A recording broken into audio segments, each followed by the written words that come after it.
Why the gods came to Earth. Imagine a world where evil has become so powerful that even the Earth herself cries out for help, not to kings, not to warriors, but to the gods themselves. What if the greatest heroes of the Mahabharata, Krishna, the Pandavas, Bhishma, Karna, and even many of their enemies were never meant to be ordinary humans? What if they were all born on Earth as part of a divine plan? Today we're exploring the Adivansavantharana Parva, one of the most important sections of the Mahabharata. Although it is relatively short, it reveals why the great events of the epic were destined to happen long before the Kurukshetra war ever began. Before we continue, here's a question for you. Do you believe destiny shapes our lives, or do our choices shape our destiny? Share your thoughts in the comments, and let's see if your answer changes by the end of this story. The Mahabharata is much more than the story of two branches of a royal family fighting over a kingdom. It is a story about restoring balance to the world whenever righteousness declines and injustice becomes too powerful.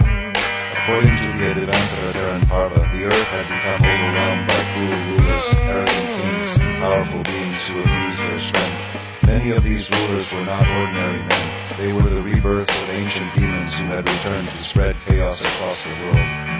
Unable to bear this burden any longer, the earth assumed the form of a sorrowful cow and approached Brahma, the creator of the universe. She pleaded for relief from the suffering caused by these wicked rulers. Deeply concerned, Brahma gathered the gods and led them to the shores of the cosmic ocean, where they prayed to Vishnu, the preserver of the universe. In response, Vishnu revealed an extraordinary plan. Instead of destroying evil directly from heaven, the gods themselves would be born on earth as human beings. They would live among people, experience human joys and sorrows, and together restore dharma through their actions. This decision would shape every major event of the Mahabharata. Vishnu declared that he himself would be born as Krishna, whose wisdom, compassion, and guidance would become the heart of the epic. His eternal companion, Adishesha, would be born as Balarama. The god Dharma would take birth as Yudhishthira, embodying justice and truth. Vayu, the god of wind, would become Bhima, blessed with unmatched strength and courage. Indra, king of the gods, would be born as Arjuna, destined to become one of history's greatest archers. The Ashwini twins would become Nakula and Sahadeva, renowned for their beauty, wisdom, and skill. Even Surya, the sun god, would father Karna, whose life would become one of the greatest tragedies in the Mahabharata. The divine plan did not involve only the forces of good. Many powerful demons also took birth among kings and warriors, ensuring that the coming conflict would be unlike any battle the world had ever witnessed. The Kurukshetra war was never meant to be just a struggle for a throne. It was the final confrontation between the forces of dharma and dharma, righteousness and unrighteousness. Take a moment to think about this. If you were one of the gods, would you willingly leave heaven, accept the limitations of human life, and face suffering to help restore balance in the world?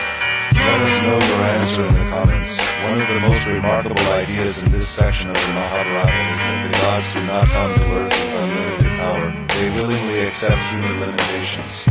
They experience friendship and betrayal. They know love and heartbreak. They endure loss, disappointment, uncertainty, and even death. This teaches us an important lesson. True righteousness cannot simply be imposed through divine power. It must be lived through human choices. This is why Krishna rarely solves problems through miracles. Instead, he guides people, challenges them, and encourages them to make difficult but righteous decisions for themselves. The Adivansavantharana Parva also reminds us that every important character in the Mahabharata has a purpose. Bhishma becomes the guardian of the Kuru dynasty, bound by his sacred vows. Karna represents loyalty, generosity, and the painful consequences of fate. The Pandavas each embody different virtues that together define righteous leadership. Krishna stands at the center of the story as both a divine being and a compassionate guide who understands human struggles better than anyone else. Even the antagonists have their place in the larger design.